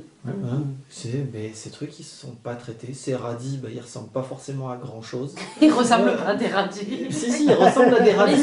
Mais tu sais, c'est pas calibré. Évidemment. C'est pas calibré. Et puis quand il fait froid le matin, ces carottes, il les lave pas quand il vend des carottes. Et puis il vend des carottes quand c'est la saison. Il vend pas des carottes 10 mois dans l'année. Évidemment. Bien sûr. Et puis ces carottes, vu qu'il les nettoie pas aussi, on peut les conserver plus longtemps. Exactement. Ah oui. Et il a une façon de faire. Elles sont bonnes, quoi. Les enfants, je peux pas leur faire manger d'autres carottes que celles-là. C'est cohérent. Ce qu'il vend, c'est cohérent en fait. Oui. Et on trouve comme tu disais là, ça dépend de l'éleveur. À la ferme où travaille Lydie, il y a une éleveuse d'agneaux. C'est clair que si un jour j'avais acheté de l'agneau, c'est à elle que j'irais l'acheter. Ouais. C'est pas parce que voilà, il y a une façon où après je les ferai peut-être moi les agneaux un jour. Parce que voilà, c'est ça, c'est l'évolution du bio. Bio, maintenant on a du bio, on a du poison, Là, on a c'est du bio. devenu marketing. Oui. Ça a été C'est du business. détourné. Ouais. Ah c'est rattrapé, hein, c'est toujours pareil. Hein. Poison bio, c'est comme ça. Tout à fait. Dans les lieux, quand on cherche, dans nos recherches de lieux de vie avec Lydie, il y avait un agriculteur bio à côté. J'ai vu comment il fonctionnait. En fait, il est pas. Il est conducteur d'engin. Ouais. Et quand il a fallu mettre quelque chose dans son champ, il a fallu qu'il appelle quelqu'un au téléphone. Tu l'as devant le nez, regarde. Je sais pas, mais totalement perdu. Je veux pas dire incompétent, parce que c'est quelqu'un de bonne volonté, qui était très gentil, mais il savait pas ce qu'il faisait. Il était totalement téléguidé. Et c'est soi-disant la farine. Tu pourrais raconter l'histoire de la farine bio qu'on nous a raconté. C'est phénoménal. Ah oui, farine bio. Bio pour les pains bio Carrefour. Pour les pains bio. Pardon. Carrefour. Il fallait pas dire de nom. Ah, si. Attends, tu veux que je concite c'est du bio intensif. Pas qu'il nous emmerde. Et on mettrait un petit On a rencontré un boulanger fermier en fait qui faisait sa farine, qui faisait ses céréales pour pouvoir avoir sa farine en bio et comme il avait du mal à tout faire et voilà, il a arrêté d'être fermier et il a gardé le côté boulanger. Et donc il recherchait à retrouver de la farine bio et donc d'aller visiter, comment ça s'appelle, une minoterie. Voilà, les minoteries bio. Et donc il est allé et puis il a vu des grosses meules payées en pierre, payées par Carrefour pour pouvoir moudre le blé pour Carrefour, pour leur farine moulue À la meule de pierre. à la meule de pierre. Ah oui, ça fait bien en plus. Voilà. Un vrai greenwashing. Et donc il va pour discuter, pour savoir, pour trouver sa farine et tout, il discute avec monsieur. Puis moi j'aimerais bien avoir de la farine là, qui passe sous ces grosses meules de pierre, ça serait sympa. Elle a dit surtout celle-là je vous la vends pas parce que c'est la farine pour Carrefour, ils ne savent pas cuisiner, ils ne savent pas faire monter leur pain, on est obligé de leur rajouter du gluten dedans. Ils rajoutent du gluten dedans. Et ce qui comptait pour eux, c'était d'avoir une farine le moins chère possible. Donc ils sélectionnaient une variété de blé qui était ultra sélectionnée, mais qui était nulle pour le goût du pain, qui était super acide et qui ressemblait à rien. Donc ils mettaient des additifs. Tu m'étonnes, ça pour cacher la misère. Quoi. De toute façon, quand tu prends un pain qui vient de grande surface en bio, que tu regardes la quantité d'additifs, c'est impressionnant. Même si c'est en bio, c'est impressionnant. Il n'y a même plus de farine. Et le sucre qu'ils rajoutent. Et oui, aussi, dans les charcuteries, c'est pareil, ils rajoutent du sucre. C'est le côté appétant. Bien sûr, et puis ça cache aussi des trucs au goût qui est pas génial. Et ça te donne envie d'en remanger. Ah oui, ça c'est Il y a du sucre partout. Tu as du sucre dans tout. Toutes les viandes, toutes les charcuteries, tous les jambons, tout ça, il y a du sucre. Alors, ils s'en servent aussi comme conservateur. Parce que j'ai déjà remarqué que de la charcuterie qui est vendue à la coupe, bio, il n'y a pas de sucre dedans parce que j'ai demandé à avoir l'étiquette de leur fournisseur. Et par contre, le même produit vendu sous vide, là, ils rajoutent du sucre. Et oui, c'est fait pour être consommé rapidement. Et pourtant, c'est bio aussi sous vide, mais il y a du sucre. C'est ça le problème. Poison mais bio. Ouais, mon manger bio, ça fait bien. Ouais. Comme Lydie m'a envoyé en message il y a 2 jours ou il y a 3 jours, c'est vrai, c'était incapable de vivre dans ce monde tordu. Complètement ça. Alors il y aurait du sucre partout, même dans les légumes. Oui. Une Ouais. carotte, c'est un concentré de sucre. Sucre, oui. Une patate, c'est un concentré de glucides. De beaucoup de sucre. Hein. Oui, d'amidon. Et d'amidon. Oui, Et sucre, d'amidon, non, ouais. pas- Alors il y a bien des légumes où il n'y en a pas. Et Les il y en a légumes peu. verts, Très peu. c'est là où il y en a le moins. Les salades, par exemple. Courgettes, céleri, salade, Poireaux. Oh, je suis radis. sauvée. Les choux. Les choux, les blettes. Non mais c'est pour vous dire, voilà, c'est pas Les la grosse haricots. privation parce qu'il y a quand même un Haricots, éventail. il y en a un peu, dépend hein. lesquels. Parce Les que choux aussi, les, c'est bon, les les choux-fleurs. haricots, Haricots, c'est des vraiment, légumineuses, donc... Ouais, et on sent un peu le sucre. Hein. Ouais. Après, il faut voir comment on digère. Ah, En j'aime fait, bien les faut carottes, moi. faut pas que tu Mais prennes le grain. tout Là où- dépend de la dans les dose. légumineuses, là où tu as le plus de sucre, Oui, c'est c'est quand vrai. tu l'as laissé monter que tu as le Oui. grain. Donc le petit Ouais, pois, ouais, c'est un ouais. concentré de sucre. Eh, bien sûr. Par contre, tu manges un petit pois jeune Ouais. où tu vas tout passer à la poêle, où les Ouais. grains ils sont microscopiques, Ouais. t'en as un peu, Ouais, ouais, plus que dans une blette, mais ça reste raisonnable. ouais, bien sûr. Quand vous dites, moi j'adore les carottes, Ah, j'aime beaucoup. vous voyez, les regarde, carottes. elle parle de la pomme. Moi, la carotte, j'avais supprimé complètement. Il y a un moment, j'ai fantasmé sur une énorme carotte. Je savais La ma- carotte à la vapeur ou râpée, Oui, je voilà. me régale. La carotte râpée avec de l'huile d'olive, du sésame, Voilà, c'est ce que quoi, je fais j'adorais. Et ben en fait, je me suis acheté une carotte, je me la suis râpée, je me suis Eh fait un ben, plaisir. il Voilà. faut. Ah Et- oui, il le faut ça. Mais après, tu Tout ça retombes pour dire que dans la c'est- dose. Oui, Ben, la quantité n'est pas la même. Ah, c'est vrai, Et c'est ouais, une ouais, question ouais. de quantité. hein. Ben ouais, parce que regarde, par exemple, moi, si je me fais un dessert avec des graines de lin, ben, le taux de glucides, il va monter à fond aussi. Alors que, enfin, je veux dire, c'est le plaisir que j'aurai avec ma carotte. Et ben moi, je mange pas, par exemple, le pain avec les graines de lin parce que je l'ai pas cuisiné. Je me fais ma carotte. Et voilà, en fait, c'est juste une question de se... Par contre, la carotte, le taux de sucre change suivant qu'elle est mangée crue ou Ou cuite, oui. Tout à Il fait. vaut mieux la manger Ou crue. lacto-fermenté. Oui, tout aussi. à fait. Ouais, faut le faire Oui, monter, oui, ouais. oui. Là, j'ai fait de la choucroute lacto. Bon, ce qui est important, c'est de ne pas se mettre le prédateur à dos. Parce que déjà qu'on a tout le temps sur le dos, quoi, mais si encore plus, il est encore plus oppressant, parce qu'on est tout le temps en lutte. Moi, la fois, j'avais envie de manger une banane. Je racontais ça à Mascabardès, une vidéo qui n'est pas encore sortie. Mais j'en ai rêvé, mais je ne le disais pas. Je me disais, non, mais tu t'en rends compte, tu n'as pas craqué pour une banane. Et lui, le matin, il se lève, il me dit, tu sais quoi, on va aller au bio et je vais m'acheter une banane. Parce que moi, j'ai envie de manger une banane. Oh, et là, je suis là, ah ouais. Ah non, mais, je bavais. Je me dis, Ben, mais... moi, je mange, de la façon que je mange, je n'ai jamais ça. Je ne Oui, suis jamais bien sûr. privée de quelque chose. Et c'est tout à fait le. Ben, moi aujourd'hui, maintenant, j'apprends. C'est pour ça que je disais, aujourd'hui, l'alimentation est en train de, tout en restant en mode cétogène, elle est en train de s'assouplir. Donc, moins de viande. Par contre, il n'y a pas autant de glucides. Mais les quantités sont différentes. On a acheté la banane, on a fait 10 ou 12 yaourts avec une banane. Et t'as eu l'impression que c'était très fort le goût. Ah oui, oui. Ah non, mais et quand je mange le yaourt, ah non, mais il faut me voir. Hein. Faudrait me filmer même. Hein. Je mangerais même le pot, quoi, tu vois. C'est trop bon, quoi. Et il n'y a rien dedans en quantité. Même au niveau des glucides, c'est pas, Oui, c'est vrai. c'est pas mirobolant.